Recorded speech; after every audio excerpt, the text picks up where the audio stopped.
उद्देश्य। इस पाठ के अंत में आप निम्नलिखित सीखने में सक्षम हो जाएंगे।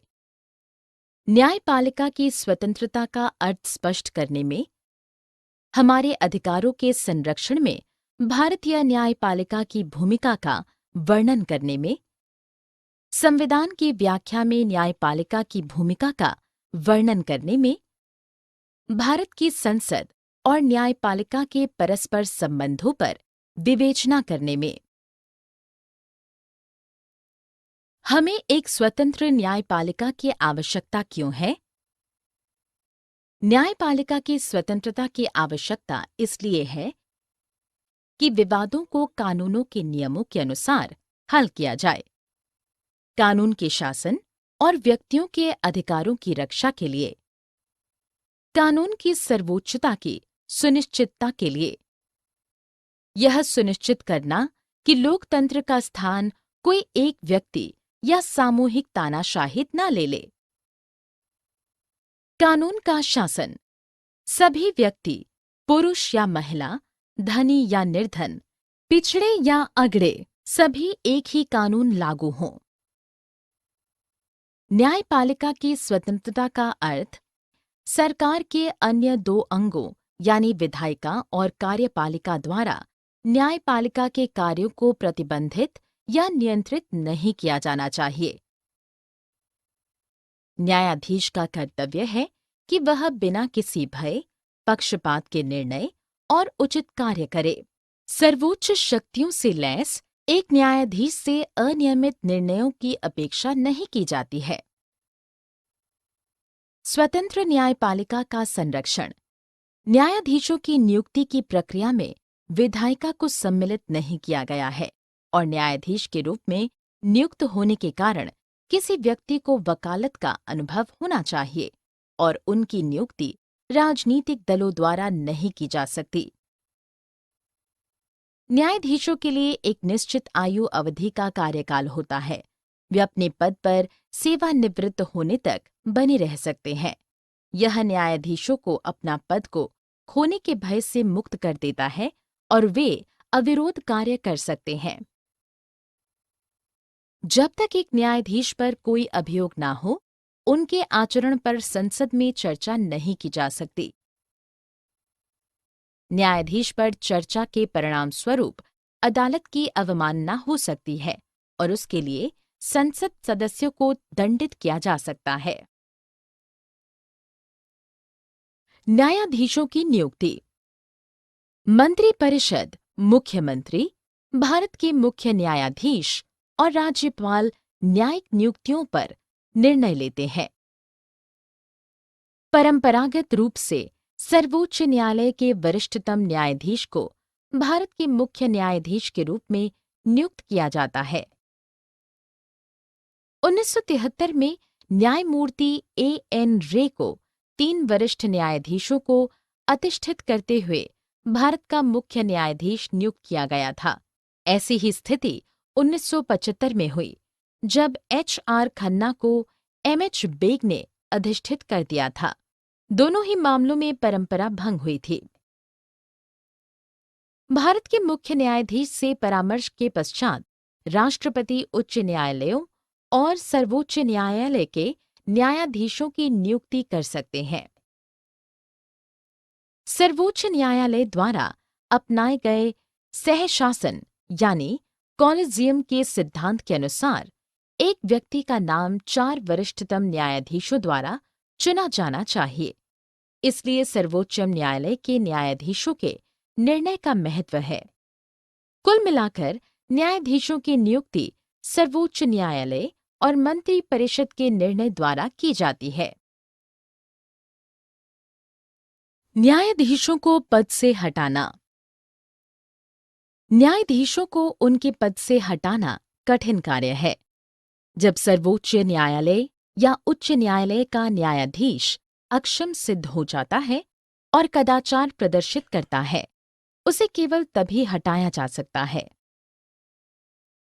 एक न्यायाधीश को तब अक्षम कहा जाता है जब वह अपने कर्तव्यों का निर्वाह करने में असमर्थ हो जाता है। न्यायाधीश को उसके पद से हटाने के लिए विशेष बहुमत की आवश्यकता होती है। विशेष बहुमत को संसद में उपस्थित और मतदान करने वाले 2/3 सदस्यों और सदन के कुल सदस्यों के साधारण बहुमत के रूप में परिभाषित किया गया है। इसलिए जब किसी न्यायाधीश को हटाया जाना हो तो विधायिका को, और जब नियुक्ति की जानी हो तो कार्यपालिका को महत्वपूर्ण माना जाता है। एक न्यायाधीश को हटाने का असफल प्रयास किया गया था। वी रामास्वामी को हटाने का प्रस्ताव असफल रहा क्योंकि इसे केवल 2/3 सदस्यों द्वारा ही पारित किया गया था और इस सदन की कुल संख्या के बहुमत का समर्थन नहीं प्राप्त हुआ था।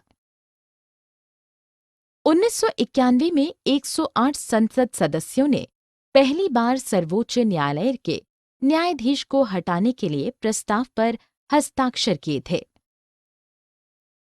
पंजाब और हरियाणा के उच्च न्यायालय के मुख्य न्यायाधीश के रूप में अपने कार्यकाल में न्यायमूर्ति रामास्वामी पर धन की अनियमितता के आरोप लगे थे।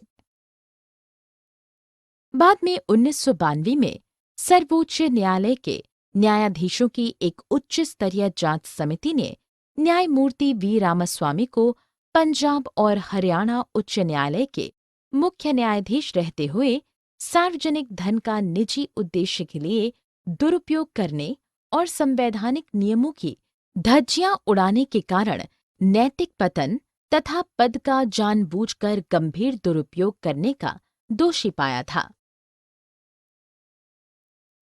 सर्वोच्च न्यायालय की शक्तियां। मौलिक क्षेत्राधिकार। मौलिक क्षेत्राधिकार का अर्थ है कि कुछ मुकदमों में सर्वोच्च न्यायालय निचले न्यायालयों में सुनवाई के बिना सीधे ही विचार या सुनवाई कर सकता है। इनमें संघीय मामले जैसे संघ और राज्य या स्वयं राज्यों के बीच होने वाले विवाद सम्मिलित हैं। सर्वोच्च न्यायालय के पास इस प्रकार के मामलों को हल करने की सर्वोच्च शक्ति प्राप्त है। यह संविधान में उल्लिखित संघ और राज्य की शक्तियों की व्याख्या भी कर सकता है। रिट संबंधी क्षेत्राधिकार। रिट क्षेत्राधिकार के अनुसार कोई भी व्यक्ति जिसके मौलिक अधिकारों का हनन हुआ है वह सीधा सर्वोच्च न्यायालय जा सकता है। सर्वोच्च न्यायालय और उच्च न्यायालय रिट जारी कर सकते हैं। यह उस व्यक्ति पर निर्भर करता है कि वह उच्च न्यायालय या सर्वोच्च न्यायालय में जाना चाहता है। इन रिट की सहायता से न्यायालय कार्यपालिका को किसी कार्य को करने या ना करने का आदेश दे सकता है। अपीली क्षेत्राधिकार। अपीली क्षेत्राधिकार में सर्वोच्च न्यायालय किसी मामले से जुड़े कानूनी मुद्दों की समीक्षा कर सकता है। क्योंकि सर्वोच्च न्यायालय अपील का सर्वोच्च न्यायालय है, इसलिए एक व्यक्ति उच्च न्यायालय के निर्णय के विरुद्ध सर्वोच्च न्यायालय में अपील कर सकता है, परंतु उच्च न्यायालय को यह प्रमाण पत्र देना पड़ता है कि मुकदमा अपील करने लायक है। और फौजदारी के मामले में यदि निचली अदालत किसी को फांसी की सजा दे देती है तो वह सर्वोच्च न्यायालय में अपील कर सकता है। सर्वोच्च न्यायालय को यह निर्णय करने का अधिकार है कि अपील को स्वीकार किया जाए या निरस्त किया जाए, भले ही उच्च न्यायालय ने इसकी आज्ञा दी हो या नहीं। सलाह संबंधी क्षेत्राधिकार। सर्वोच्च न्यायालय के पास सलाह संबंधी क्षेत्राधिकार भी हैं। भारत के राष्ट्रपति किसी भी लोकहित के मुद्दे पर या संविधान की व्याख्या से संबंधित मुद्दों पर सर्वोच्च न्यायालय से सलाह मांग सकते हैं, परंतु ना तो सर्वोच्च न्यायालय किसी मुद्दे पर सलाह देने और ना ही राष्ट्रपति उस सलाह को मानने के लिए बाध्य है। सलाह संबंधी कार्य के लाभ। सरकार को छूट मिल जाती है कि किसी भी महत्वपूर्ण मुद्दे पर कार्यवाही करने से पहले कानूनी सलाह प्राप्त हो जाए ताकि बाद में अनावश्यक कानूनी विवाद न खड़े हों। जब सर्वोच्च न्यायालय सलाह देता है तो सरकार अपनी प्रस्तावित न्यायिक सक्रियता। न्यायिक सक्रियता को न्यायपालिका द्वारा मामलों के समाधान के लिए दिखाई गई सक्रियता के रूप में परिभाषित किया गया है। इससे पहले केवल उसी व्यक्ति जिसे चोट पहुंची थी या जिसके साथ धोखा हुआ था, उसी को न्यायालय में अपील करने की अनुमति थी। इसलिए न्यायालय द्वारा जनहित याचिका यानी पीआईएल प्रारंभ किया गया, जो जनता के बीच से किसी भी व्यक्ति को उन लोगों की ओर से मामला दर्ज कराने की अनुमति देता है जिन्हें क्षति पहुंची है या धोखा हुआ है। न्यायपालिका चिंतित और सक्रिय हो रही है क्योंकि इसने समाचार पत्रों या मीडिया में उठे मामलों पर भी स्वयं संज्ञान लेना प्रारंभ कर दिया है, लेकिन तब जब उसे लगता है कि कार्यपालिका अपना काम नहीं कर रही है। इसे पीआईएल या एसएएल सामाजिक हित याचिका के माध्यम से प्राप्त किया जा सकता है। पीआईएल को 1979 में प्रारंभ किया गया था और उसी समय सर्वोच्च न्यायालय ने कैदियों के अधिकारों का मामला भी अपने हाथ में लिया था। बड़ी संख्या में नागरिकों और संगठनों ने न्यायपालिका के इस हस्तक्षेप को गरीबों के जीवन स्थितियों, पर्यावरण सुरक्षा और अन्य समस्याओं के लिए एक अच्छा उपाय माना था। पीआईएल की सहायता से न्यायालयों ने अधिकारों के विचार को विस्तार दिया है। प्रत्येक समाज को स्वच्छ वायु में सांस लेने, अप्रदूषित जल पीने और सम्मानीय जीवन जीने का अधिकार है। चूंकि न्यायपालिका ने कार्यपालिका के कार्यों की ओर ध्यान देना प्रारंभ किया है, इसलिए न्यायिक सक्रियता के कार्यपालिका और विधायिका के कार्यों के बीच में अंतर में भ्रम पैदा कर दिया है। पीआईएल जनहित याचिका। पीआईएल को एक ऐसी वस्तु के रूप में परिभाषित किया जाता है जिसके द्वारा समुदाय, संगठन या लोग पीड़ित व्यक्ति की ओर से अदालत में वाद दर्ज कर सकते हैं। भारत में पीआईएल का प्रारंभ जरूरतमंद और निर्धन लोगों को न्याय और समानता दिलाने के लिए किया गया था। इससे पहले गरीब लोग अल्प कानूनी ज्ञान और अल्प वित्तीय संसाधनों के कारण अदालतों में नहीं जा सकते थे। लेकिन 1980 के दशक के पश्चात सर्वोच्च न्यायालय द्वारा जनहित याचिका आरंभ किए गए, जिसने उत्साही लोगों और स्वयंसेवी संगठनों द्वारा पीड़ित और अप्रसन्न लोगों की ओर से याचिकाएं दर्ज करने की अनुमति दे दी। पीआईएल के लाभ। पीआईएल ने राजनीतिक और कार्यपालिका की प्रणालियों में लोकतंत्र और जवाबदेही के विकास में सहायता की है। चुनावों से पहले अपनी संपत्ति, आय और शैक्षणिक योग्यताओं को इंगित करने के लिए प्रत्याशियों को शपथ पत्र दाखिल करने के लिए कहकर चुनावों को अधिक स्पष्ट और निष्पक्ष बनाने का प्रयास किया है, ताकि लोग अपने प्रतिनिधियों का चुनाव सटीक जानकारी के आधार पर करने में सक्षम हो सके। इसने संपूर्ण समाज के अधिकारों के रूप में स्वच्छ हवा, स्वच्छ जल और एक सर्वमान्य जीवन शैली सहित अधिकारों की अवधारणा के विस्तार में सहायता की है। पीआईएल के दो उदाहरण। 1979 में एक समाचार पत्र में बिहार के जेलों में विचाराधीन कैदियों को उनके अपराध की सजा से भी अधिक समय के लिए जेलों में रखे जाने के संबंध में एक रिपोर्ट प्रकाशित हुई थी। सर्वोच्च न्यायालय ने एक वकील द्वारा याचिका पंजीकृत की गई थी और ज्ञात पीआईएल में यह पहली याचिका थी। इसे हुसैनारा खातून बनाम बिहार मामले के रूप में जाना जाता है। तिहाड़ जेल के एक कैदी ने किसी प्रकार से एक कागज के टुकड़े पर कैदियों द्वारा झेले गए शारीरिक उत्पीड़न के संबंध में लिखकर न्यायमूर्ति कृष्णा अय्यर को भेज दिया। इस अपील को न्यायाधीश द्वारा याचिका में परिवर्तित कर दिया और यह सुनील बत्रा बनाम दिल्ली प्रशासन के नाम से लोकप्रिय हुई। न्यायपालिका और अधिकार। संविधान में दो ऐसी विधियां प्रदान की गई हैं जिनसे सर्वोच्च न्यायालय अधिकारों के उल्लंघन का समाधान कर सकता है। बंदी प्रत्यक्षीकरण परमादेश आदि जारी कर यह मौलिक अधिकारों को बहाल कर सकते हैं। इन आदेशों को उच्च न्यायालय भी जारी कर सकते हैं। सर्वोच्च न्यायालय किसी भी कानून को गैर संवैधानिक घोषित कर उसको लागू करने से रोक सकता है और इसलिए उसका परिचालन नहीं होगा। सर्वोच्च न्यायालय को संविधान का व्याख्याकार और नागरिकों के मौलिक अधिकारों का संरक्षक माना जाता है। न्यायिक समीक्षा की शक्ति को सर्वोच्च न्यायालय की सबसे महत्वपूर्ण शक्ति माना जाता है। यदि कोई कानून असंवैधानिक है तो इसे अमान्य घोषित किया जाता है। कार्यपालिका द्वारा बनाए गए कानून संविधान के प्रावधानों के भीतर है या नहीं, इसके आकलन की शक्ति न्यायिक समीक्षा के अंतर्गत प्रदान की गई है। उदाहरण के लिए, सर्वोच्च न्यायालय समाचार पत्रों को बंद करने और समाचार पत्रों में विचारों के मुक्त आदान प्रदानों को रोकने वाले कानून को अवैध और अमान्य घोषित कर सकता है। सर्वोच्च न्यायालय की यह शक्ति कार्यपालिका पर अंकुश रखती है ताकि वे किसी भी तानाशाही या अधिकारवादी कानून से लोगों के अधिकारों को ना छीन लें। न्यायपालिका समीक्षा, अवलोकन और रिट की शक्तियों से बहुत ही शक्तिशाली हो जाती है। सर्वोच्च न्यायालय व्यक्तियों के अधिकारों की रक्षा कैसे करता है?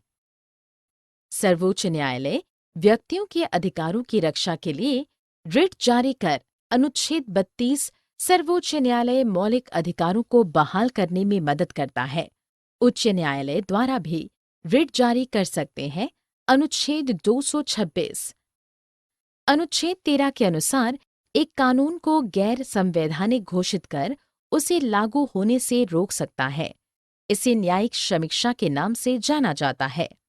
कोई कानून यदि संविधान के मौलिक सिद्धांतों के विरुद्ध जाता है तो उसे सर्वोच्च न्यायालय द्वारा असंवैधानिक घोषित किया जा सकता है। न्यायिक सक्रियता ने अधिकारों के दायरे का भी विस्तार किया है। पीआईएल एक ऐसा साधन है जिसके माध्यम से न्यायिक सक्रियता प्रभावी हो गई है। न्यायपालिका और संसद। हमारे संविधान द्वारा शक्ति का संतुलन प्रदान किया गया है और सरकार के किसी भी अंग द्वारा सर्वोच्चता का दावा नहीं किया जा सकता है क्योंकि प्रत्येक अंग की कार्यप्रणाली सुस्पष्ट है। कानून बनाने और संविधान में संशोधन करने में संसद सर्वोच्च भूमिका निभाती है। इन कानूनों को कार्यपालकों द्वारा लागू किया जाता है, जबकि न्यायपालिका इस प्रश्न का समाधान करती है और यह निर्धारित करती है कि क्या कानून संविधान के मानकों के अनुकूल बनाए गए हैं या नहीं। लोकहित में कार्य करने में न्यायपालिका की महत्वपूर्ण भूमिका है क्योंकि सार्वजनिक कल्याण के कार्यों की देखरेख में कार्यपालिका अक्षम और लापरवाह भी रही है। इसलिए नागरिकों के अधिकार न्यायिक समीक्षा और न्यायिक सक्रियता के उपयोगों से ये संरक्षित किए जाते हैं। इसके अतिरिक्त जिन क्षेत्रों को न्यायिक समीक्षा के दायरे से परे माना जाता है, उन्हें अब इसके संज्ञान में लाया गया है और सर्वोच्च न्यायालय ने कार्यपालक एजेंसियों को आवश्यक निर्देश प्रदान कर न्याय दिलाने में स्वयं को सम्मिलित किया है। उदाहरण के लिए, सीबीआई द्वारा नरसिम्हा राव मामले में और हवाला मामले में राजनेताओं और नौकरशाहों के विरुद्ध जांच के लिए इसके द्वारा कुछ निर्देश दिए गए थे। पेट्रोल पंपों आदि के अवैध आवंटन इसकी अन्य न्यायिक सक्रियताओं का परिणाम था, परंतु न्यायिक समीक्षा और न्यायिक सक्रियता ने कार्यपालिका और न्यायपालिका के बीच विवाद खड़े किए हैं। केशवानंद भारतीवाद संपत्ति के अधिकार का सबसे अधिक विवादास्पद मामला रहा। केशवानंद भारतीवाद संपत्ति के अधिकार को सीमित या प्रतिबंधित करने की संसद की शक्ति पर संविधान के कार्यान्वयन पर एक विवाद खड़ा हो गया। वे सार्वजनिक उपयोग के लिए एक संपत्ति का कब्जा लेना चाहते थे।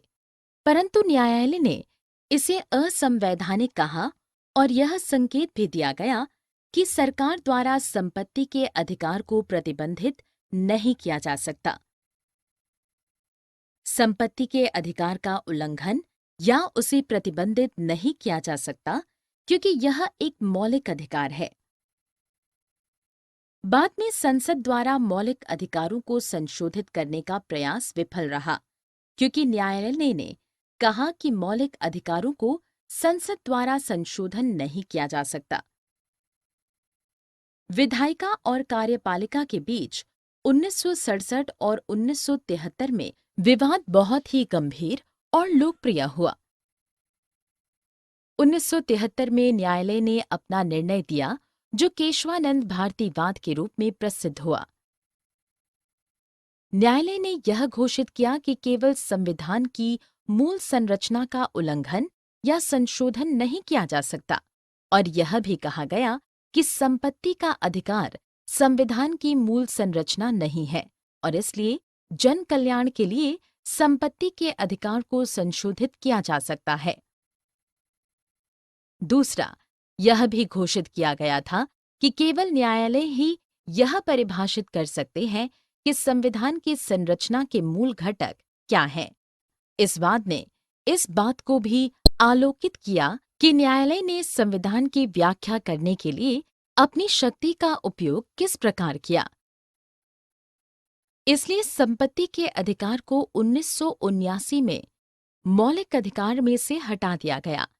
इससे विधायिका और न्यायपालिका के बीच संबंधों में परिवर्तन आया था। सारांश: हमने जो कुछ सीखा है उसे संक्षेप में दोहराएं।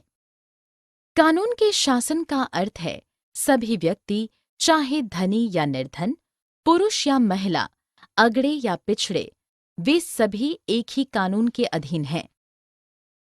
सर्वोच्च न्यायालय के वरिष्ठतम न्यायाधीश को भारत के मुख्य न्यायाधीश के रूप में नियुक्त किया जाता है। एक न्यायाधीश की नियुक्ति के लिए सहशासन के सिद्धांत को अपनाया जाता है।